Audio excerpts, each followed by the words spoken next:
નમસ્કાર દર્શક મિત્રો, હું છું પદ્મા અનિશા. તમે જોઈ રહ્યા છો લોકસાવનો ન્યૂઝ. તો જોઈએ આજના સમાચાર. અમરેલીથી અમારા રિપોર્ટર સતીશ રાઠોડ સાથે. અમરેલીમાં આ વખતે સ્વતંત્ર પર્વની ઉજવણીને લઈને દેશભક્તિનો માહોલ જોવા મળી રહ્યો છે. 80માં સ્વતંત્ર પર્વની રાજ્ય કક્ષાની ઉજવણી 15 ઓગસ્ટે અમરેલી ખાતે યોજવાની છે. ત્યારે સમગ્ર શહેરને આકર્ષક રોશની અને સજાવટથી શણગારવામાં આવ્યું છે. શણગારેલા અમરેલી શહેરને નિહાળવા ગઈકાલે રાત્રે મોટી સંખ્યામાં શહેરજનો ઉમટી પડ્યા હતા. વિવિધ સ્થળોએ સંગીતના તાલે યુવાનોએ રાસ રમીને દેશભક્તિના રંગમાં રંગાઈ ઉજવણીમાં સહભાગી બન્યા હતા.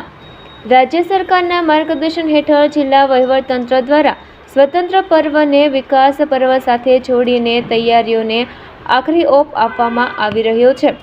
શહેરમાં દિવસ રાત સફાઈ કામગીરી, રાષ્ટ્રભક્તિને અનુરૂપ પેઇન્ટિંગ, રોશની સજાવટ તેમજ સુરક્ષા વ્યવસ્થાને લઈને વિવિધ વિભાગોની ટીમો કામગીરી કરી રહી છે. 14 ઓગસ્ટે સાંજે 6 વાગ્યાથી ફોરવર્ડ સ્કૂલ ગ્રાઉન્ડ ખાતે અમરેલીની ગાથા રજૂ કરતો ભવ્ય મલ્ટીમીડિયા સાંસ્કૃતિક કાર્યક્રમ યોજાશે, જેમાં 200થી વધુ કલાકારો પોતાની કલાની રજૂઆત કરશે.